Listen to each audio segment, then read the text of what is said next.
신명기 16장 끝부분에서부터 19장까지 신정체제의 구약 이스라엘 사회 유지를 위한 직분과 조직, 재판관, 왕, 레위인과 제사장, 그리고 선지자에 대한 내용이 주로 나옵니다.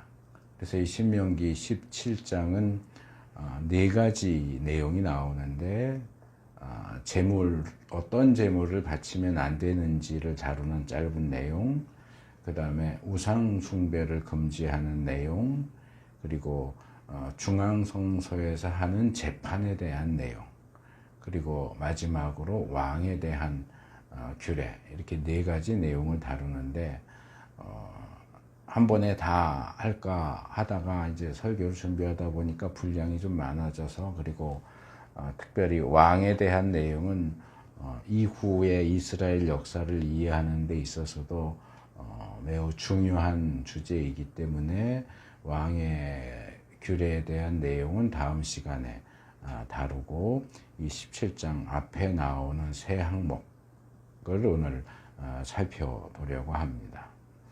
먼저 17장 1절 한 절인데요. 흠이 있는 제물은 하나님께 드릴 수 없다 하는 내용입니다. 흠이 있는 제물을 금지하는 내용입니다. 이 내용은 15장 21절에서 하나님께 드려야 하는 초태생에 대해서 금지 명령을 내리는 부분이 있었어요. 소는 부리면 안 되고 양털은 깎으면 안 된다 하는 내용 우리가 살펴봤는데, 그 내용을 확대시킨 거다 이렇게 말할 수 있습니다. 15장 21절에서는 초태생에게만 해당되는 금지 명령이었지만, 여기 17장 1절은 모든 희생제물, 하나님께 바치는 희생제물에 대한 금지 항목입니다. 그래서 여기 보면 이 흠이 있는 제물과 관련해서 두 가지를 이야기합니다. 첫째는 흠이 있거나 악질이 있는 소나 양을 주 당신들의 하나님께 제물로 바쳐서는 안 된다 하는 것이고, 둘째는 그런 것은 주 당신들의 하나님이 역겨워하시는 것이다 하는 내용입니다.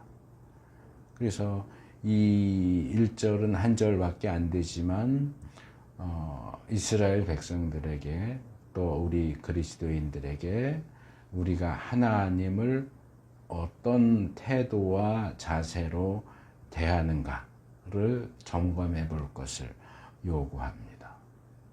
제가 종종 그 예를 들지만, 우리가 인간관계에서, 친구 사이에서, 또는 이웃 사이에서, 또는 우리 윗사람과의 관계 속에서 할 수 없는 그런 행동들을 하나님에게는 하는 것을 보는 경우가 있어요. 윗사람과 예를 들어서 만나기로 시간 약속을 했는데 그 시간에 늦게 나갈 수 있습니까? 친구와 약속을 해도 그 시간을 어기면 뭐라고 한 소리 듣죠. 근데 우리가 하나님과 약속한 시간에는 늦게 나가는 것을 아무렇지도 않게 생각하는 것 같아요. 예배 시간에 늦게 나가도 괜찮아. 친구 사이에서는 절대로 어기면 안 되는 것을, 하면 안 되는 행동을 하나님에 대해서는 직접적으로 핀잔을 하거나 야단을 치거나 이렇게 우르릉 쾅 하고 번개가 내려치거나 이러지 않으니까, 하나님은 아무 얘기도 안 하시니까, 예배 시간에 5분 10분 늦게 나가도 누구도 아무 소리도 안 하니까 그냥 자연스럽게 그렇게 행동을 하는 경우들이 있어요. 근데 본문은 우리가 하나님을 어떤 태도와 자세로 대해야 하는지에 대해서 교훈합니다.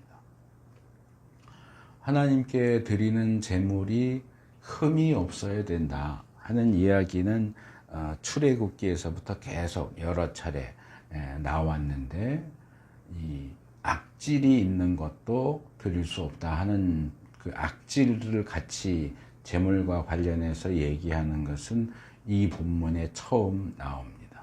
근데 이게 악질이 있다 그러면은 이 한문 표현 자체가 어떤 악한 질병, 병에 걸린, 병든 거는 드리면 안 돼. 이런 식으로 받아들이기가 쉽지만 여기 사용된 히브리 표현을 보면 다바르라 이렇게 되어 있어요. 다바르는 어떤 물건이나 사건이나 일을 가리키는 명사고, 이게 동사로 사용되면 말한다 그런 뜻이지만 명사로 사용될 때는 어떤 사건 또는 뭐 말을 가리키기도 하고, 말과 일, 사건을 가리키는 단어가 똑같아요. 어떤 것, 본문에서는 어떤 것. 라는 나쁘다 그런 뜻이에요. 나쁘다, 악하다, 그러니까 나쁜 것. 그러니까 사실은 흠이 있는 것과 나쁜 것은 같은 얘기를 두 번 반복하는 얘기예요.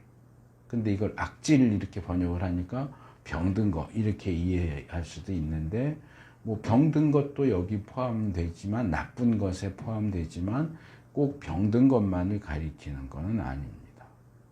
그래서 한글 번역본들을 비교해 보니까 몇 가지, 뭐 공동 번역이나 가톨릭 성경, 또 우리말 성경 같은 데 보면 이제 결함 있는 것, 결점이 있는 것 이렇게 번역을 했는데, 그게 오히려 더 나은 번역인 것 같아요. 그 구체적인 내용은 우리가 이미 살펴본 레위기 22장 22절과 24절에 이렇게 목록이 쭉 나와 있어요. 거기 보면 눈이 먼 것, 다리를 저는 것, 어떤 부위가 잘린 것, 고름을 흘리는 것, 옴이 난 것, 종기가 난 것, 한쪽 다리는 길고 다른 한쪽은 짧은 것, 고환이 터졌거나 으스러졌거나 빠지거나 잘린 것, 이렇게 구체적인 목록을 제시하고 있는데, 그건 다 말하자면 나쁜 거예요. 하나님께 제물로 드리기에 나쁜, 그걸 제물로 드리겠다고 가져왔다면 악한 것. 그래서 그것들을 뭉뚱그려서 이제 나쁜 것 이렇게 부르는 것 같아요. 그리고 이렇게 흠이 있는 것, 나쁜 것을 제물로 바치는 그 행동은 하나님께서 역겨워하시는 일이다. 여기 역겨워하신다 하는 단어는 제가 몇 번 그 말씀을 드렸던 히브리 단어의 토에바, 구역질 나는 거, 토할 것 같다. 이게 꼭 그런 건 아닌데 대부분 이 우상 숭배와 관련해서 사용되는 표현이에요. 하나님의 백성이 우상을 섬기면 그 우상과 우상을 섬기는 자들에 대해서 하나님이 보이시는 어떤 알러지 반응을 표현할 때 이 단어를 사용합니다. 역겨워하신다. 그러니까 바꿔서 말하면 하나님한테 흠이 있고 나쁜 재물을 바치는 것은 우상 숭배하는 거나 마찬가지다. 이렇게 이해할 수 있어요. 그리고 이 본문 전반적인 흐름을 보시면 이 흠이 있는 재물을 금지하는 내용이 7장 1절인데요.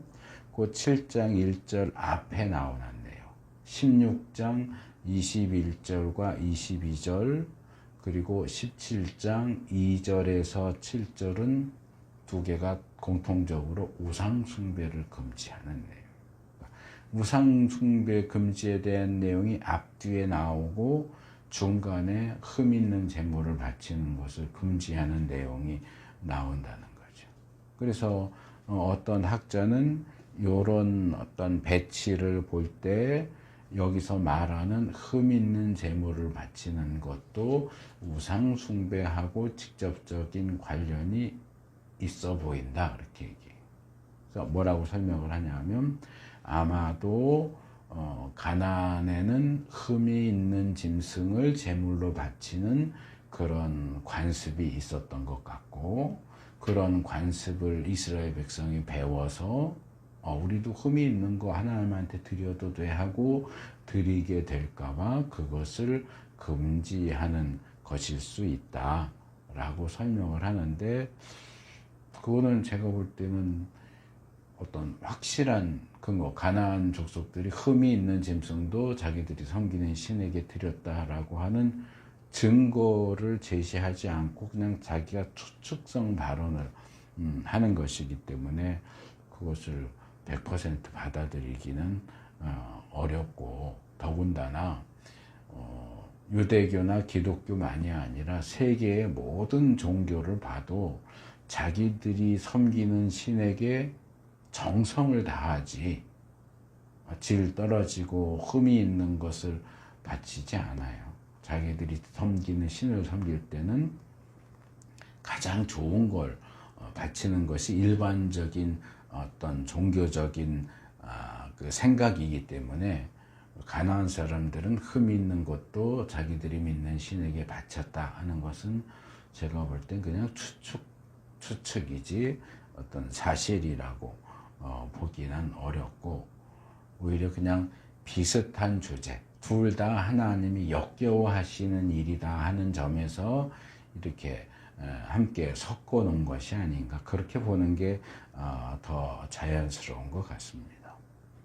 두 번째로 우상 숭배를 금지하는 내용인데, 우리가 16장을 살펴보면서 이 끝에 나오는 21절과 22절을 17장과 더 밀접한 관계에 있기 때문에 그때 살펴봅니다 하고, 이 끝에 두 절은 살펴보질 않았어요. 그래서 그 16장 21절, 22절이 이 17장 2절에서 7절 내용하고 연결되고 있기 때문에 이제 같이 살펴보려고 16장을 살펴볼 때는 빼놓은 거거든요. 근데 자세히 들어가서 보면 16장 끝에서 얘기하는 우상숭배에 대한 내용과 17장에서 얘기하는 우상숭배에 대한 내용은 초점이 좀 달라요. 어디에 초점을 맞춰서 말하느냐가 조금 다른데, 16장 21절과 22절은 하나님의 제단 옆에 아세라 목상이나 하나님이 미워하시는 석상을 만들어서 세우면 안 된다 하는 얘기예요. 그래서 단순하게 보면 이것도 역시 우상숭배를 금지하는 내용이기는 하지만, 좀 더 깊이 생각을 해보면 이것은 야훼 하나님과 이방신을 함께 섬기는 한 장소 안에 하나님을 위한 제단과 다른 신의 신상을 함께 놓고 둘 다 섬기는 것, 종교 혼합주의를 금지하는 명령입니다. 예전에도 몇 번 말씀을 드린 적이 있어요. 실제 이스라엘 역사에서 이스라엘이 이제 우리는 야훼 하나님을 안 믿어 하고 하나님을 전적으로 배척하고 이방신을 섬긴 경우는 거의 없어요. 대표적인 경우가 하나 있는데, 북이스라엘의 아합과 이세벨 시대에는 하나님의 선지자들 다 죽이잖아요. 죽이고 바알의 선지자, 아세라의 선지자 불러서 바알 종교를 국교로 만들고 하나님을 섬기는 선지자들을 핍박했잖아요. 그래서 그 시대는 굉장히 독특하게 야훼 하나님을 전적으로 배척하고 바알 신을 섬기는 그런 신앙을 추진했지만, 그 이외에 이스라엘 역사에서 발견할 수 있는 우상숭배는 대부분 종교 혼합주의입니다. 그러니까 야훼 하나님을 안 믿는 게 아니에요. 야훼 하나님도 믿으면서 바알도 믿고 아세라도 믿고 몰록도 믿고 그모스도 믿고 다른 신을 함께 믿는 거예요. 그래서 이것은 우상숭배는 우상숭배인데 배타적인 우상숭배가 아니고 종교 혼합주의 형태의 우상숭배입니다. 그래서 심지어는 아합과 이세벨은 전적으로 바알 신앙만을 이렇게 밀어붙였지만 실제 북이스라엘 백성들은 그 사이에서 갈팡질팡했던 것 같아요. 전통적으로 내려오던 야훼 하나님에 대한 신앙과 새로운 왕이 추진하는 바알 신앙에 대한 그 두 가지에서 왔다 갔다 하고 갈팡질팡했던 것 같아요. 그래서 이 아합 시대에 활동했던 엘리야 선지자가 뭐라 그래요? 갈멜산 그 영적 대결 장면에 보면 열왕기상 18장 21절에서 이스라엘을 향해서 너희가 언제까지 야훼 하나님과 바알 사이에 양다리를 걸치고 머뭇머뭇, 이 원래는 쩔뚝거린다 그런 뜻이에요. 아까 재물도 흠이 있는 게 한쪽 다리는 길고 한쪽 다리는 짧고, 이제 소아마비 같은 경우에 하나는 길고 하나를 다른 짧으니까 제대로 정상적으로 걷는 게 아니고 쩔뚝쩔뚝 할 수밖에 없어요. 그러니까 하나님과 바알 사이에 양쪽에 양다리를 걸치고 이쪽으로 쩔뚝 저쪽으로 쩔뚝 할 거냐.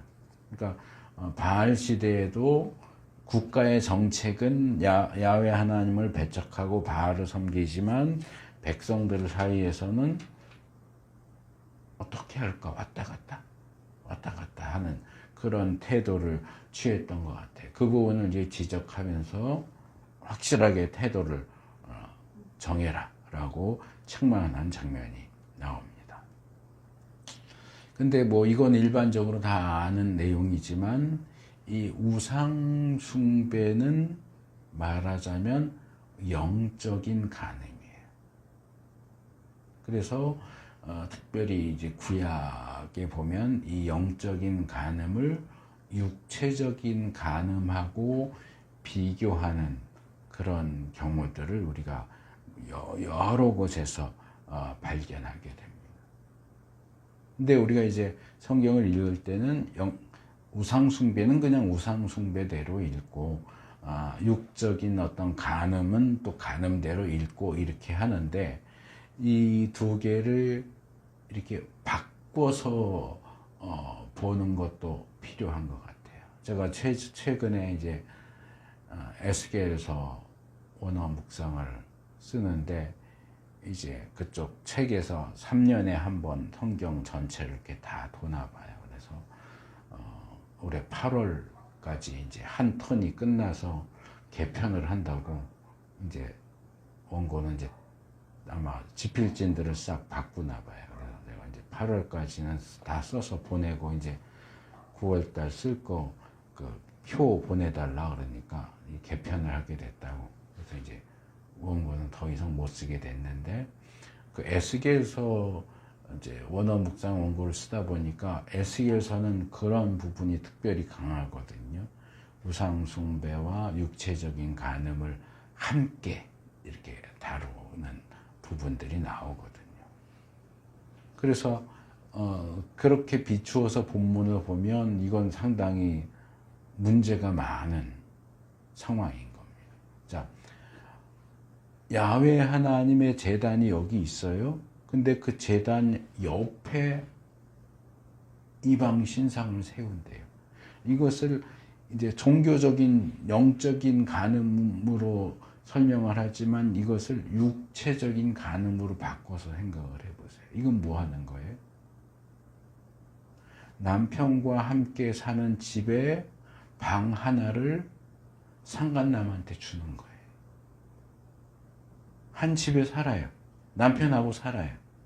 근데 자기가 간음하는 남자를 데리고 들어와서 방 하나, 이 방은 이 사람한테 줄 거야. 그리고 거기 방을 하나 차려주는 거랑 똑같아요. 뉴스에 그런 건 많이 나와요. 간음하는 사람들이 그 다른 여자를 자기 살고 있는 집 근처에 뭐 집을 얻어줘서 왔다 갔다 했다. 그런 뉴스 가끔 나와요. 근데 아무리 뻔뻔해도 근처에 다른 집을 주지 자기 집에 방을 따로 주지는 않아요. 근데 본문이 얘기하는 건 그거잖아요. 여호와 하나님의 제단 옆에 아세라 목상을 세운대요. 하나님이 미워하시는 다른 석상을 세운대요. 상갓남을 집에 불러들여서 방 하나를 주는 거예요. 에스겔서에 보니까 더 충격적인 장면이 나와요. 에스겔 23장 37절에서 39절에 보면 이제 거기는 주로 예루살렘을 대상으로 이제 다른 도시, 유다의 다른 도시들은 거의 다 망한 상태에서 이제 예루살렘만 남아있는 상태. 1차 포로로 에스겔은 잡혀가서 바벨론 땅에 있고 이제 아직 완전히 망하지 않아서 예루살렘 중심으로 이제 겨우겨우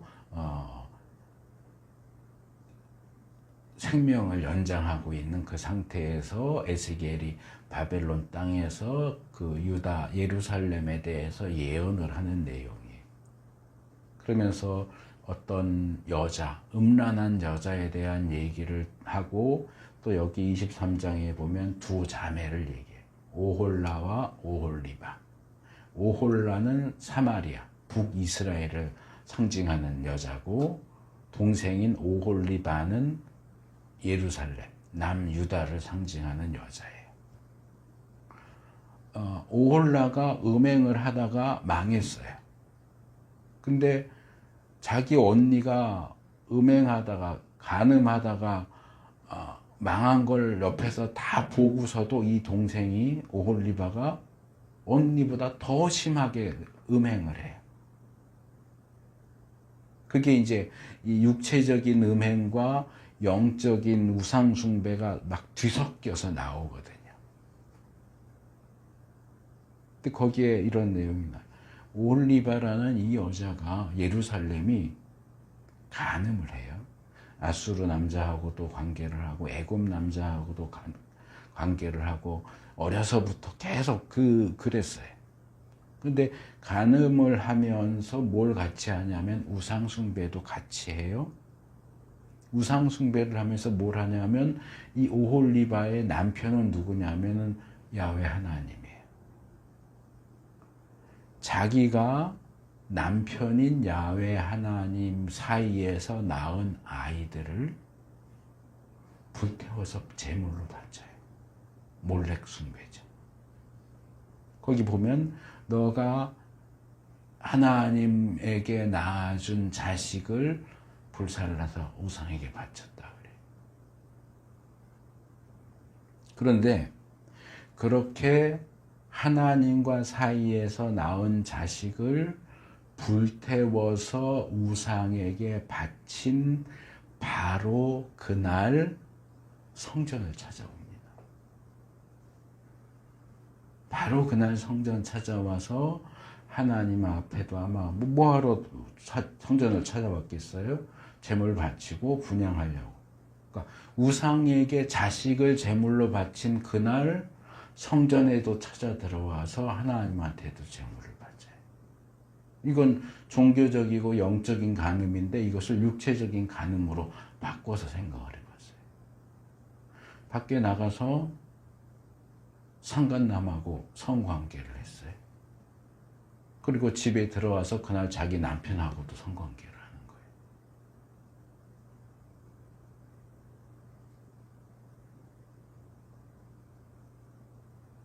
이게 얼마나 뻔뻔하고 악질적입니까?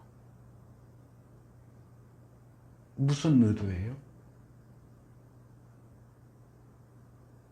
그날 나가서 낮에 자기 상간남하고 관계를 했으면 남편한테 미안해서라도 그날은 남편한테 가까이 안 갈 텐데 나 애인하고 관계한 날 와가지고 또 남편한테도 계속 달라붙어서 또 성관계를 하는 거예요. 이게 종교 혼합주의예요. 일반적인 관점에서 봐도 이거는 진짜 악질적인 거예요. 뻔뻔한 거예요. 정말 역겨운 거예요.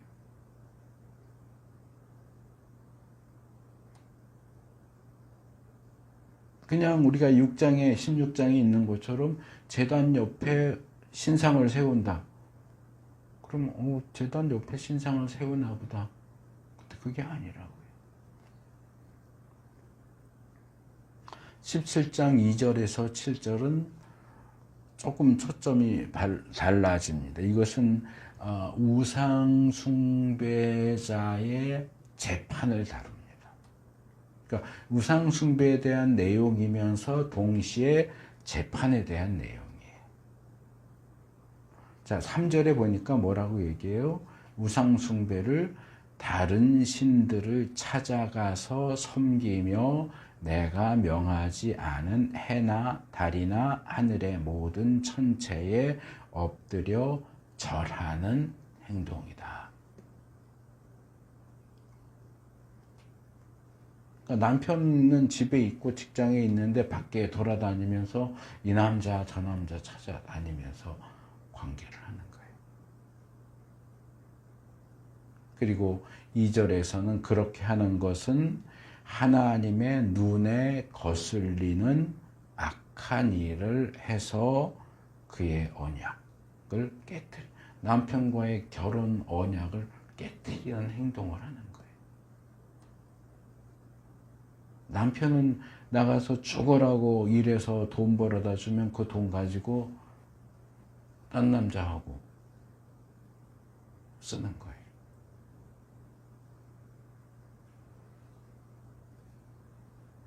근데 여기 보면 사실 그동안 뭐 창세기, 특별히 출애굽기, 레위기, 민수기 쭉 보면 우상 숭배에 대해서 얘기할 땐 주로 그 우상들이 누구냐 하면 이집트 땅의 우상들, 그리고 가나안 땅의 우상들을 주로 우상 숭배하지 마 그러면서 얘기를 했는데, 여기 새롭게 추가되는 게 해와 달과 하늘의 천체 숭배, 1월 성신을 숭배하는.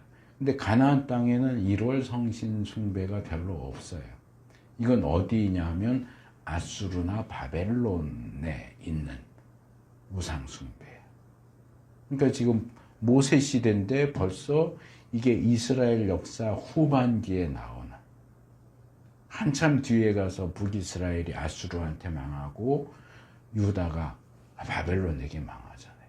아수르의 우상숭배, 바벨론의 우상숭배에 대한 이 1월 성신을 숭배하는 천체 숭배를 여기 미리 언급하고 있는 것을 볼 수 있습니다. 하지만 뭐 사실상 이 1월 성신을 숭배하는 것은 세계 공통이에요. 그게 이제 점성술. 점성술이 중립적으로 객관적으로 뻗어나간 게, 갑자기 단어가 생각이 안 나지? 우주를 연구하는 학문 있잖아요. 천문학. 점성술이 이렇게 중립적으로 발전되게 천문학이면, 점성술이 나쁜 쪽으로 발전하면 이제 그게 이제 점성술, 별자리, 운세. 요즘 재미로 본다고 하는 건 별자리가 뭐냐, 몇 월에 태어났느냐에 따라 별자리가 정해져 있잖아요. 그 별자리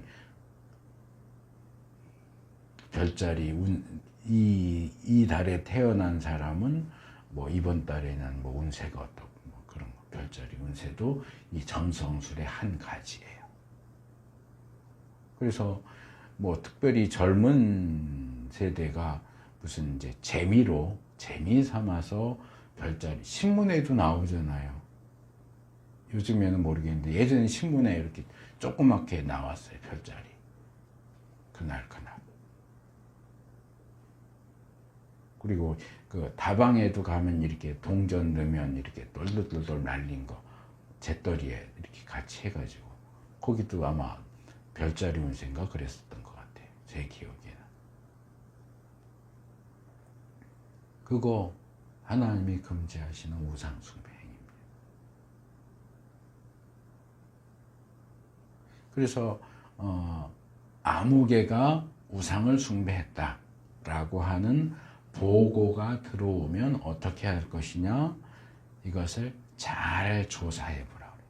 잘 조사해. 그래서 그 보고가 사실인지 사실 여부를 밝히라고 그래요. 그래서 그 보고된 우상 숭배 행위가 사실로 드러나면 이런 악한 일을 한 사람을 성문 바깥으로 끌어내서 돌로 쳐라. 투석형이죠. 그리고 죽일 때에는 증인이 맨 먼저 돌로 쳐야 하고 그 다음에 모든 백성이 뒤따라서 돌로 쳐야 합니다. 그러니까 이 이스라엘에서 투석형은 신성모독죄예요. 우상숭배자들을 처벌하는 처형 방식이에요. 그러니까 예전 개역에는 그렇게 번역했어요. 참람하다. 복음서에 보면 예수님이 뭐 이렇게 할 때 그 바리새인들 뭐 이 사람들이 참람하다 이렇게 얘기하잖아요. 근데 우리가 일상적으로 안 쓰는 표현이잖아요. 참람하다를 세 번역에 찾아보니까 하나님을 모독한다 이렇게 바꿔놨더라. 그 얘기예요. 참람하다는 하나님을 모독하는, 저 사람이 하나님을 모독하는 말, 모독하는 행동을 한다. 이걸 다시 또 바꿔보면 저 사람은 돌로 맞아 죽여야 된다. 돌로 쳐서 죽여야 되는 사람이야. 그 얘기. 그러니까 유대인들이 예수님에 대해서 저 사람은 돌에 맞아 죽을 사람 그렇게 얘기해. 참람하다라고 말하는 거예요. 그래서 신성모독죄, 우상숭배죄에 대한 처형 방식이 투석형입니다. 그리고 전에도 한 번 말씀드렸던 것 같아요. 그런 생각을 했던 적이 있어요. 사람한테 돌 던진다고 해가지고 뭐 여러 사람이 돌 던진다고 사람이 죽어? 뭐 얼마나 큰 돌을 던지길래? 그런 의문을 가졌던 적이 있는데 이 부분을 좀 이렇게 찾아보니까 하는 게 있어요. 뭐냐면 여기 있는 것처럼 이 투석형을 할 때는 증인, 그 사람이 우상숭배하는 것을 직접 봤다거나 신고한 증인이 제일 먼저 그 죄인을 돌로 쳐야 돼요. 근데 우리는 돌로 던진다, 돌로 친다 그런 게 그냥 저기다 세워놓고 이렇게 무슨 표정 맞추기 하듯이 돌 이렇게 던지는 걸 떠올리는데, 그거 이전에 이 증인은 그 죄인에게 투석형을 할 때 1차로 나와서 이 사람이 죽을 만큼의 타격을, 치명적인 타격을 가하는 거예요. 우리가 그 도피성 얘기할 때 고의적인 살인과 그렇지 않은 살인을 구분하면서 그 부분 다뤘었거든요, 민수기에서. 근데 사람을 죽일 만한 돌, 이런 표현이 나와요. 뭐 날카롭다거나 크다거나. 그러니까 뭐 주먹만한 거 던지면 잘하면 뭐 머리에 맞으면 머리가 깨질 수도 있지만 다른 데 맞으면 크게 뭐 사망하지 않을 수 있는데, 뭐 이렇게 커다란 돌을 들고 때려 눕혀놓고 머리를 찍었다 이러면 이제 죽는 거죠. 아니면 칼처럼 날카로운 돌로 뭐 심장이나 이런 데를 찔렀다 그러면 이건 죽일로 또 고의적인 살인이 되는 거죠. 그것처럼 어떤 크기의 어떤 형태의 돌을 썼는지 모르지만 증인이 제일 먼저 나와서 이 우상숭배자가 죽을 만한 타격을 주고 나머지는 이제 돌을 던지는 거예요. 그러니까 투석형을 하면 뭐 어쩌면 뭐 살아날 수도 있지 않아? 이렇게 생각할 수 있는데 그렇지 않아요. 확실하게 죽는 거예요. 그래서 이 증인이 먼저 죄인을 치는 것은 이런 의미가 있어요. 이 사람 확실히 우상숭배자고 이 사람 죽어 마땅한 사람이라는 걸 내가 증거해. 내가 책임져. 근데 만약에 투석형을 해서 죽였는데 나중에 알고 보니까 우상숭배자가 아니었네? 그럼 어떻게 될까요? 그 사람 우상숭배자라고 고발한 그 증인도 처벌을 받아야 돼. 무고죄로. 그러니까 이 증인이 된다는 것은 이 사람의 죽음에 대한 책임을 내가 지겠다는 뜻이에요. 근데 이게 신약에서는 조금 바뀌어서 나와요. 예를 들면 사도행전 7장에 스데반이 돌에 맞아 죽잖아요. 무슨 죄로? 신성모독죄로. 성전을 모독했다. 이것도 신성모독죄로. 근데 스데반을 돌로 치는 사람들이 옷을 벗어서 사울이라는 청년의 발 앞에 뒀다, 이렇게 해요. 근데 이건 배경을 모르면 이해를 할 수가 없어요. 그냥 사울이 이제 나중에 바울로 활동하는 사람이죠. 바울이 아직 어리고 젊어서 그냥 옷 맡아주는 일을 했나 보다, 이렇게 생각할 수 있는데 그게 아니고요. 바울이 증인인 거예요. 그러니까 스데반이 신성모독죄를 저질렀고 이 사람은 돌로 쳐서 죽여야 되는 그런 죄인이다라고 하는 증인이 누구냐? 바울인 거예요. 그러니까 바울은 그 상황에서 사울은 스데반의 죽음을 책임지는 책임자예요. 스데반을 죽이는 일의 책임자가 사울이에요. 그러니까 사울 앞에 옷을 벗어다 놨다는 얘기는 사울이 스데반 처형에 있어서 주동자고 책임자다, 그 얘기예요. 이렇게까지 해서 돌로 쳐서 죽이는 이유는 뭐냐? 이런 악한 일을 이스라엘, 즉 하나님의 백성 가운데서 뿌리를 뽑기 위해서다. 우상숭배자는 발견되면 우상숭배 사실이 확인되면 반드시 돌로 쳐서 죽인다. 그러니까 돌에 맞아 죽기 싫으면 우상숭배하면 안 되는 거예요. 그런데 이렇게 우상숭배를 한 사람을 죽일 때도 한 사람의 증언만으로는 죽일 수 없으며 두세 사람의 증언이 있어야 한다라고 이야기합니다. 자, 이 부분은 이제 왕규례를 다룰 때도 좀 더 말씀을 드리게 되겠는데, 구약 이스라엘은 다른 나라들이나 또는 신약의 이스라엘이나 현대의 이스라엘하고 구별돼요. 어떤 점에서 구별되느냐? 구약의 이스라엘은 신정국가예요. 영어로 데오디시라고 하는데, 신정국가는 뭐냐면 사람이 왕이 아니고요, 신이 왕으로서 다스리는 국가가 신정국가예요. 그래서 신의 법이 국법이에요.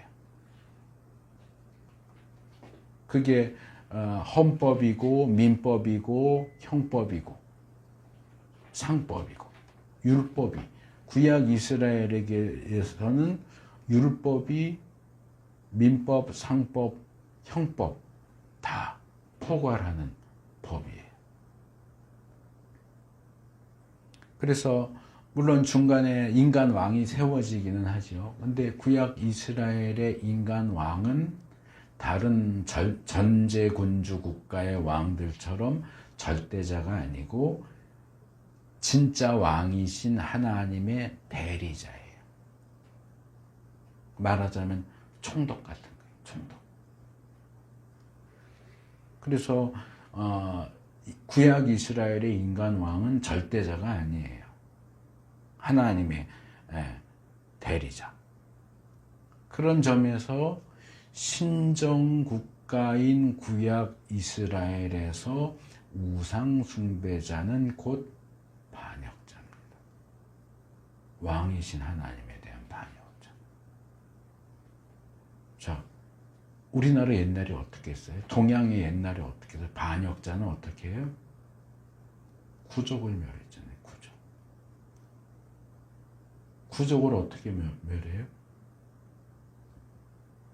구족을 멸한다는 얘기는 반역자, 아버지 세대, 아들 세대, 부인, 장인, 장모 이래도 구족이 안 돼요. 구족은 뭐냐면 그 사람 아는 친구의 친구까지 다 죽이겠다는 거예요. 이 반역자와 관련된 사람은 완전히 모조리 다 싸그리 죽인다는 얘기.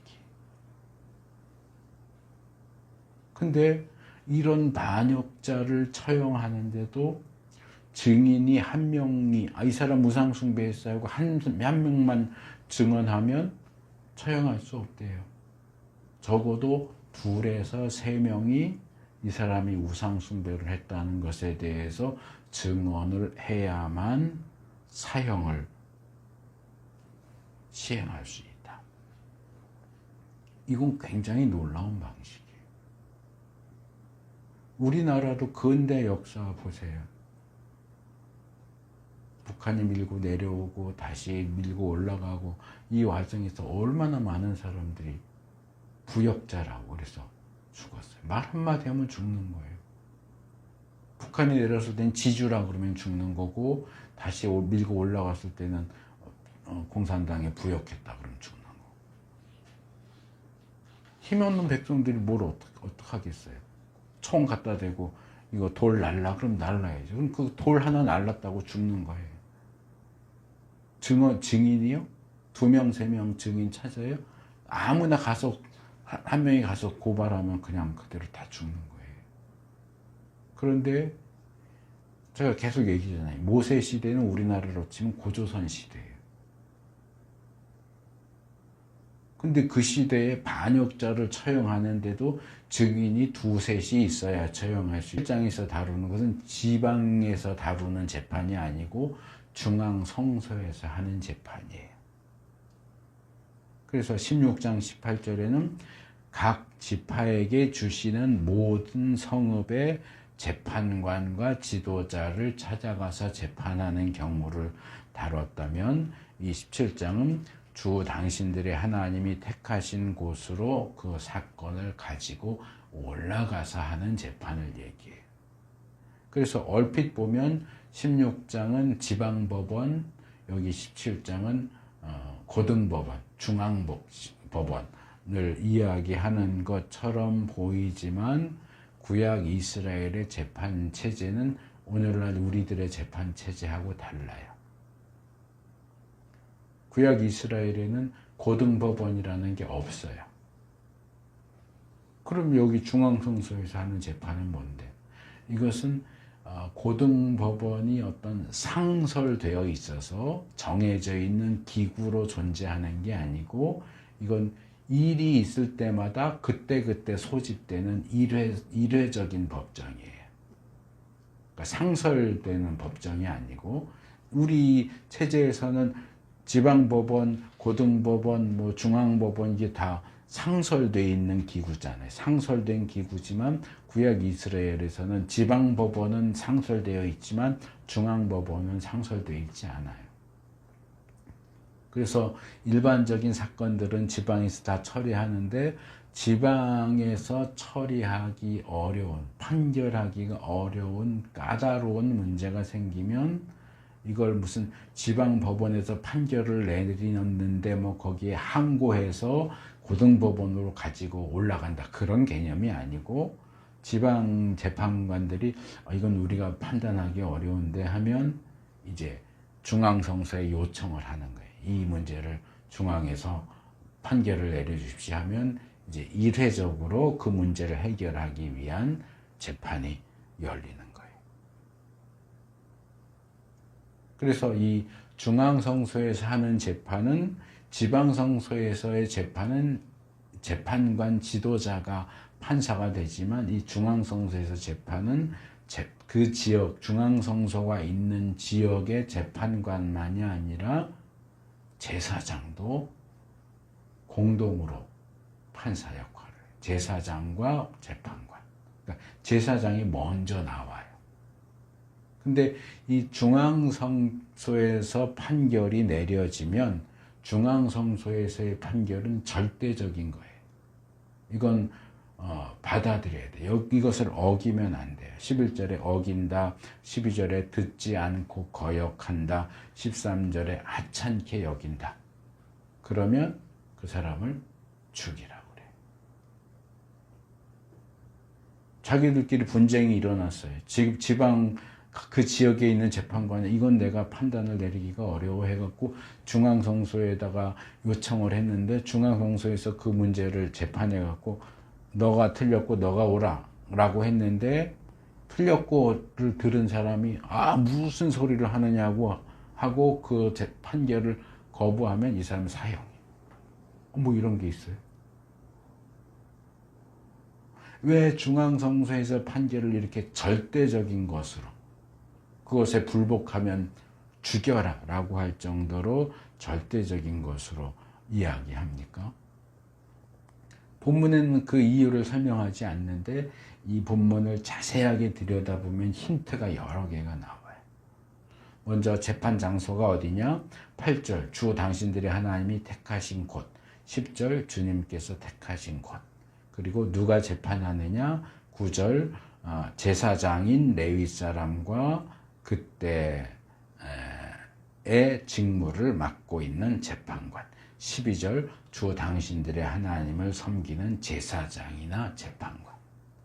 그래서 두 번 다 제사장이 먼저 나와요. 저는 이게 중요하다고 생각을 해요.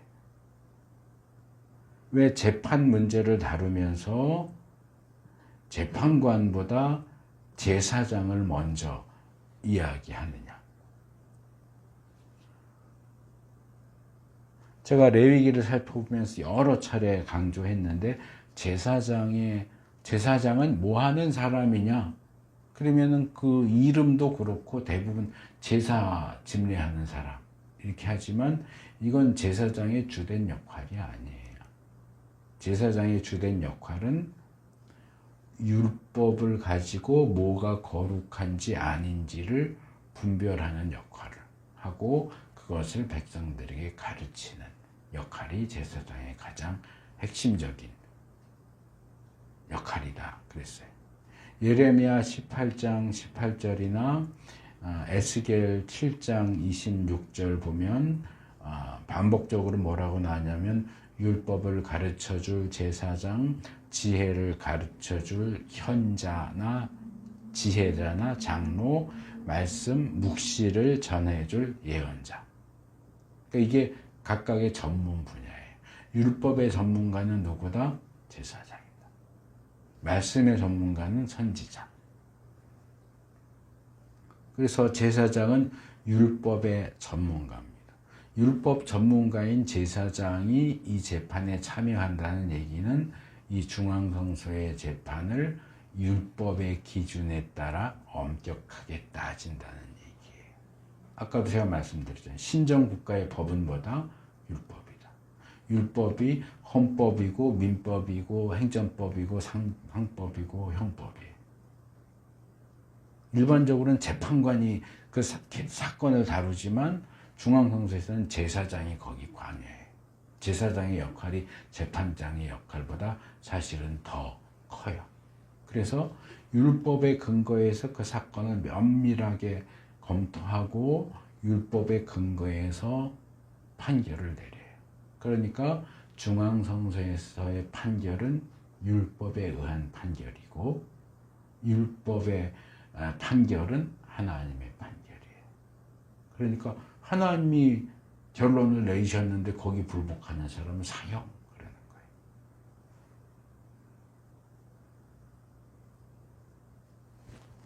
거예요. 율법에 하나님에게 불복하는 자에 대한 사형은 우상숭배자를 처형하는 것과 마찬가지로 신정국가인 구약 이스라엘 안에서 하나님의 백성 가운데 악한 일을 뿌리 뽑기 위한 것입니다. 그래서 제가 이런 내용 나올 때마다 지적하는 내용이지만 이 내용들은 신정체제 안에서 하는 얘기예요.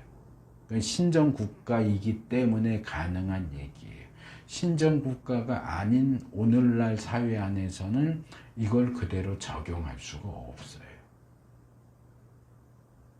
중요한 재판에 그러면은 재판장만이 아니라 유명한 목사도 불러서 재판관으로 세우라. 아니요. 그건 신정국가에서나 가능한 거지 일반 국가에서는 그건 말이 안 되는. 그러면은 기독교 목사만 세우냐? 불교 스님도 세우자. 천주교 신부도 세우자. 그럴 거 아니에요.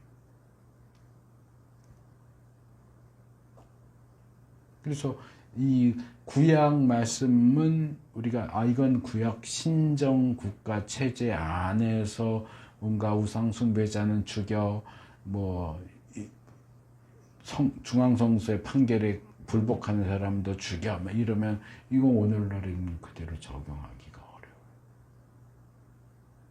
그러나 하나님의 백성인 그리스도인들과 그들의 공동체인 교회 안에서는 교회와 그리스도인들의 순결성을 지키기 위해서 올바른 권징, 징계가 행해져야 하고 적어도 그리스도인들 사이에 교회 안에서는 하나님의 말씀과 원리가 권위 있는 것으로 받아들여져야 돼요. 내 생각이 중요한 게 아니고 하나님의 말씀이 중요한 거예요. 그래서 제가 여러 차례 그 말씀드렸지만 지금은 전혀 딴 사람처럼 변해서 그러지만은 김진홍 목사가 예전부터 그 얘기를 했고 교회부터 민주주의 해야 된다. 아니요, 저는 교회 민주주의 하면 안 된다고 생각해요. 장로 뽑고 다수결하고 그런 거 하면 안 된다는 얘기가 아니고 교회는 하나님 중심주의예요. 말씀 중심주의지 교인들이 이게 옳은지 그른지 투표해서 정합시다. 아니요. 옳은지 그른지는 하나님의 말씀에 따라 정하는 거예요. 교인들이 투표해서 정하는 거 아니에요. 목사가 정하는 것도 아니에요. 말씀이 옳고 그름을 가르는 유일한 기준이에요. 거긴 사람들의 판단, 생각, 경험 무엇도 거기에 끼어들 수 없어요. 그래서 그리스도인들의 신앙적인 부분에 있어서도 그리고 일상적인 삶 속에서도 하나님의 말씀이 말 그대로 유일무이한 권위로 받아들여지고 순종되어져야 합니다. 그게 성경이 우리에게 가르치는 신앙의